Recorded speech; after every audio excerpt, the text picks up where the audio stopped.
Yeah, so I'll show you. Someone would instead of it going faster, it doesn't pull so it feels that frame. You don't get that black bar. A lot of newer lights will have that technology. That's one of those that when you try to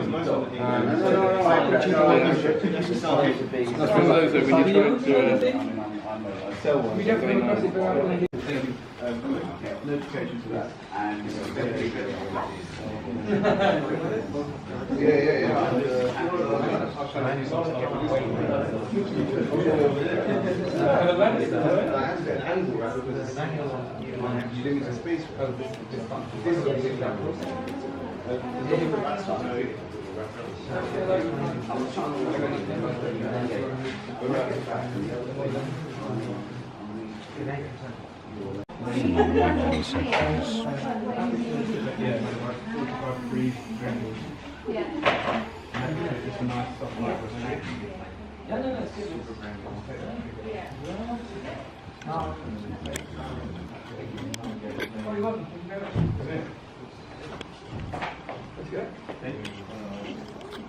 so if we just shuffle rotate round one along. So with this one,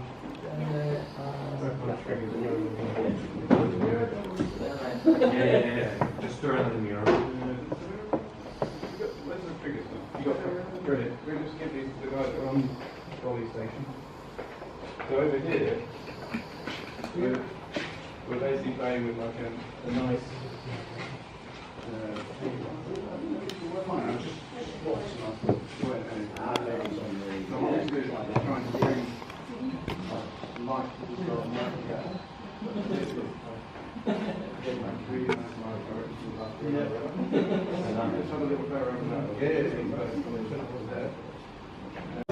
Setting the thing what they think. Thank you. Just have a look at that and I'll put the software in and show you the difference. And then we'll split over, we'll give you the triggers as well. Just keep that now. And then purely putting the software, which is basically throwing light and bouncing it around inside here. Give us very different. Softer light. So I know it's just around and I'm looking at those like crispier shadows in these areas. So it's like a hard, crispy light, which is like sort of desirable. I mean, a lot of lights like this is my go-to setup, like that. And I usually keep it if I'm very dropping from where you are. I'll keep it here. And most of I can really easily subject the softer that light is going to be. Yeah, it depends if I've got an assistant with me and we're moving around, I can handheld. If not, on a tripod. I've got a Manfrotto sort of plain thing. Yeah, that's the joy of the. I mean, it's not super, but it's nice to be able to come in and play around. But I use mine. It's great for taking photographs of flowers and insects in the garden. Because you can get under the leaves and you can throw up some light in some really dark areas. So that's a really nice way of doing it.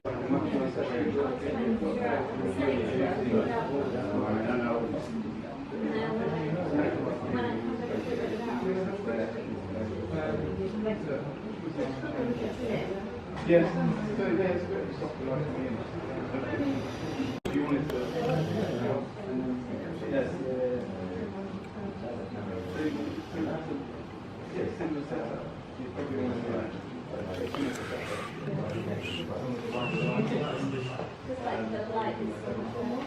and that way you're able to hear. The most basic one is understanding yeah, and the bouncing also like that.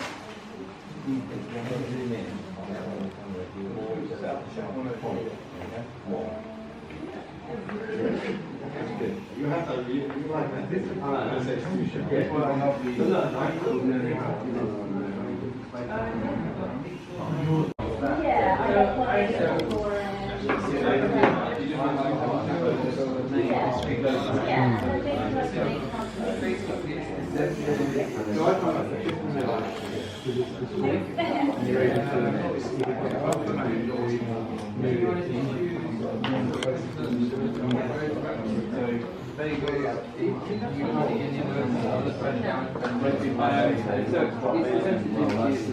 bobbing up.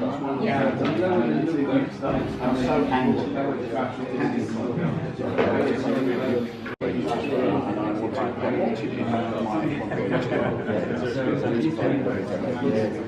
Even though the 1D Mark III was 40% crop, it would make it 100 a month. I didn't want it. So I bought the 5 DSL, which is So which is what I would do, which surface has to be anyway, but also it Put it on adds, desk before. Is it there adds, anything yes. that you've done to position it and pop it up? No, that's all completely natural. There is no cotton wool or plasticine or blue tack. It's completely edible. Yeah, it's how I like to do things really. Sometimes you need a bit of help.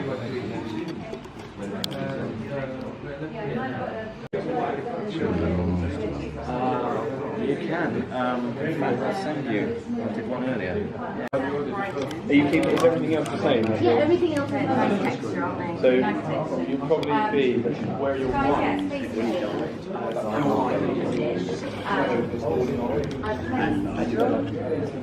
Yeah, quite nice.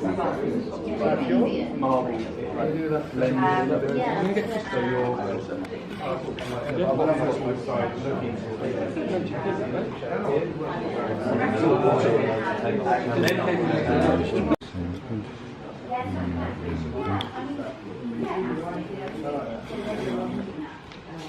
So with that light, you're using it. I always like to bring the light behind as well. Like the 318, it's full of light. Couldn't say that in any way you can get that detail difference. Yeah. But getting it into one. Like even if you kept. The ice is natural. If you then move the sensor out, you show it from here to here. So it's like rotations around a circle. Will give you pro and con. So then let's say you find so you get like a deeper black to it. Yeah. But then let's say like if I need to compensate, just turn the lighting's just on that end, just turn it to. It's good to have one of those 14 later seasons. Yeah, they're really nice. Yeah. What aperture would you use? So, what are we on this? So this was shot at. And how acceptable would that be if you're So if I was doing that for a client, it depends on who the client is, but for sort of magazine or editorial, they would ask if they had one that's the main, my eye leads straight into the middle of that and it'd be in focus. But that's at f4 and you've got like the back of the board here right to sort of the middle of the front is all in focus. So if we went to f7.1 or f8, like everything would be fine. But the only problem you then start to have is your background becomes more in focus as well. So a way around that is if you had to get everything in focus, there's two ways of doing it. One is focus stacking, which is a series of focal points and then you blend it all together, which I've never done, I think it takes too long. The other thing would be to move the subject and the camera as far this way as we can, so the background's even further away. and keeping your background simple? Yeah, always keep, yeah. Be really No, because again, even if that was a bit more in focus, the only things that you start to see is the bars from the frame outside. So I just prefer to bring the subject and the camera further away from the background, and then that way you can still maintain the focus effect, which is quite nice to use.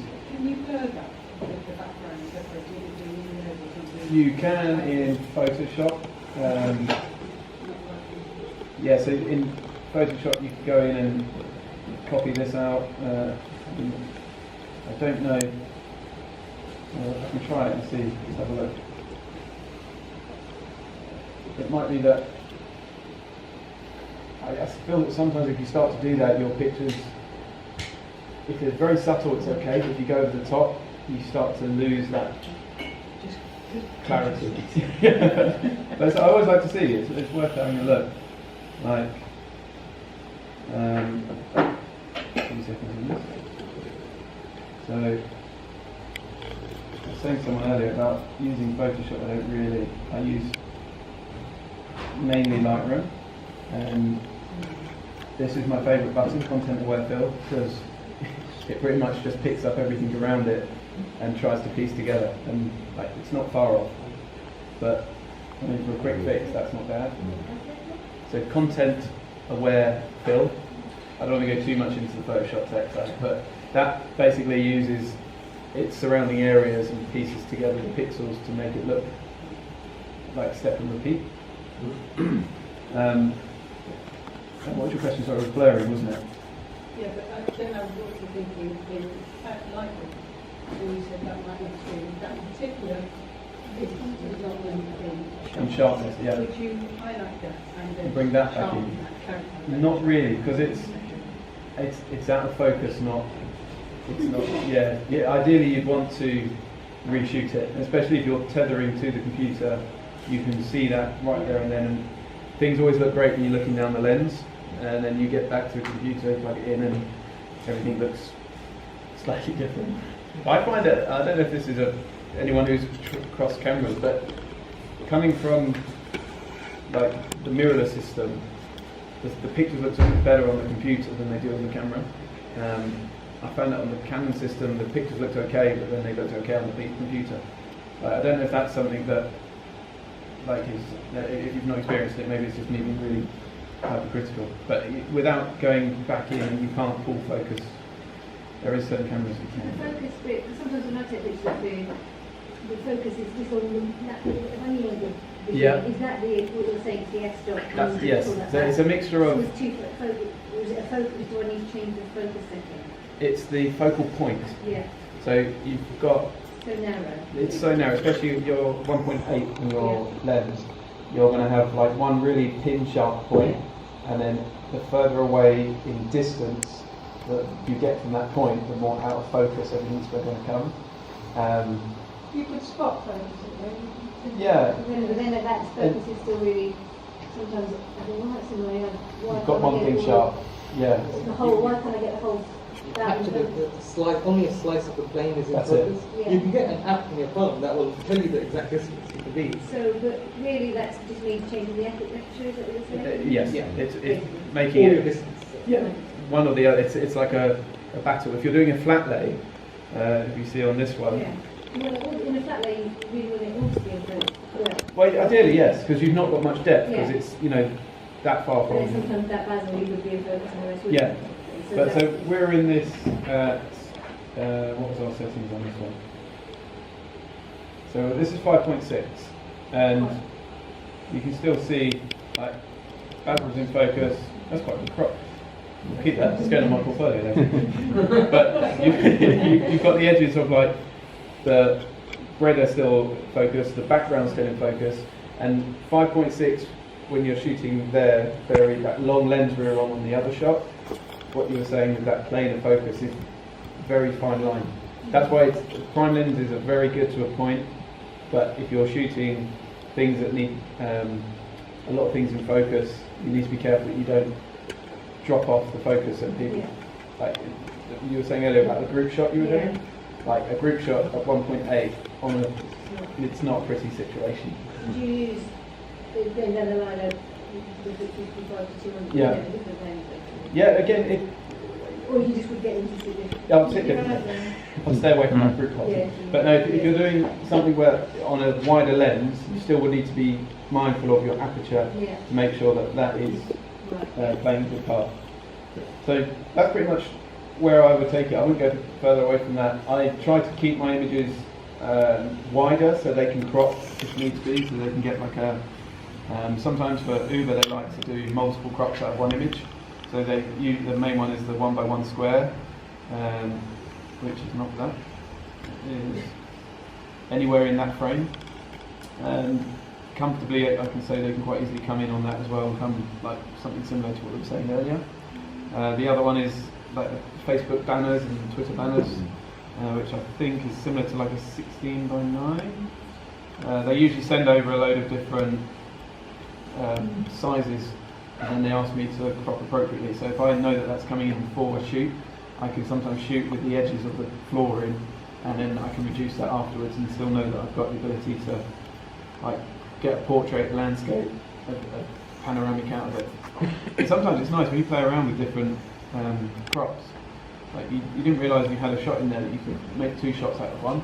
So it's just really being able to sort of take things at face value, making sure that you know that like you're good at what you do. I can still develop a nice set of pictures. Because it's a bit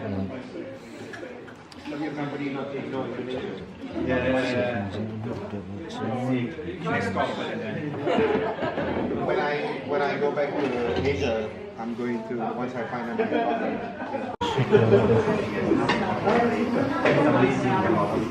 apartment.